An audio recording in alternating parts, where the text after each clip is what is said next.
Treneris, skaudus pralaimėjimas, didelis rezultatas, jūsų įžvalgos?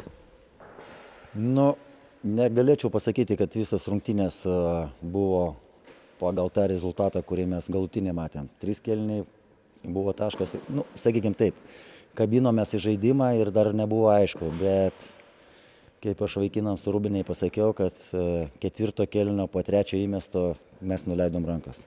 Ar ten po mano minutinės pertraukėlės. Išėjom, buvom susitarę, kaip gintis prieš vieną, kaip gintis prieš kitą, ką reikia gynyboje daryti, tai tas 4 kėliny viskas subirėjo. Ir priežasčių negaliu pasakyti, dėl ko taip įvyko, nes 3 kėlinius jie taip darė. Darė, ten aišku buvo klaidelio, bet darė, stengiasi daryti tą, ką mes buvom suplanavę, o 4 kėlinys gavosi taip, kad žaidimas į vienus vartus, be vartininko. Treneri, vienas iš jūsų komandos ginklų yra tolimi metimai. Šiandien varžovai, kaip ir varžovų treneris ką tik minėjo interviu, kad neleido jums tų metimų išsimesti, jų nemetėt labai daug, nepataikėt daug. Tai kas toje varžovų gynyboje buvo tokio, kad atimė iš jūsų šitą ginklą? Žiūrėkit, aš būsiu toks galbūt lakoniškas. Esmė, kad mes tikrai sezono metu galbūt netgi per daug piknaudžiavom tais dalykais. Bet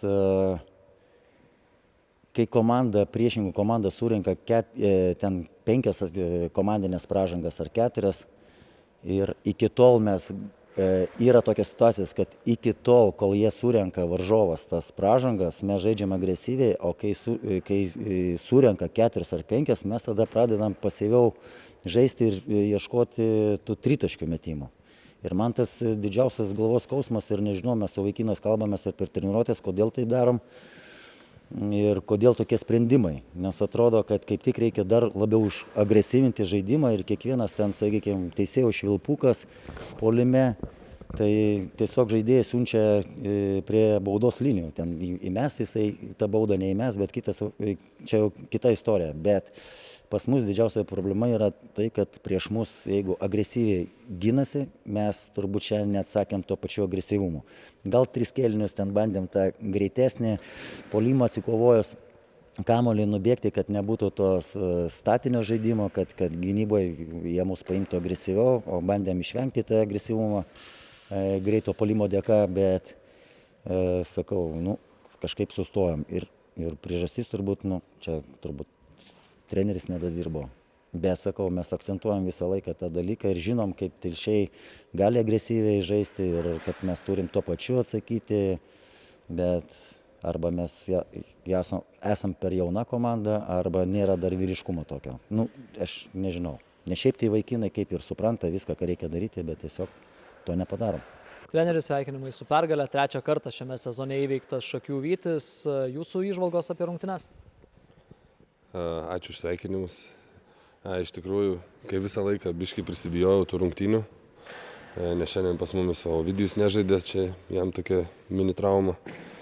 Bet labai džiaugiuosi už savo komandą, kad jie išgirdo mane kaip trenerį ir tą planą, kurį mes su treneriais sugalvojom ir tą planą įvykdėm. Ir įvykdėm, galiu pasakyti, netgi dar su kaupu. 4 kėlinyje pavyko taip jau galutinai nutolti nuo varžovų, nes iki tol dar vis laikėsi, nors ir pirmavot ilgą laiką, tai kas tam 4 kėlinyje pasikeitė?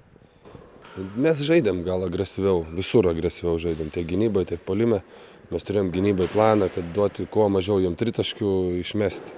Ir šiandien tas planas suveikė, manau, pilnai, nes jų dvitaškių pataikymas nors ir 70%, bet tritaškių jie įmetė tik 3, o jie, šiaip žiūrint pagal visą statistiką, tai jie ant to ir gyvena. Tai šiandien planas buvo toks ir mes laikėmės jo iki galo kantriai, tai aš sakau, labai džiaugiuosi, kad vyrai mane suprato ir tas toks 3 kėlinys buvo toks linksmas tiem jaunesniem mūsų žaidėjim, kad įsibėgėti, įsivažiuoti, o ypatingai Tadui, kuriam reikėjo tokių gerų rungtynių. Tai va.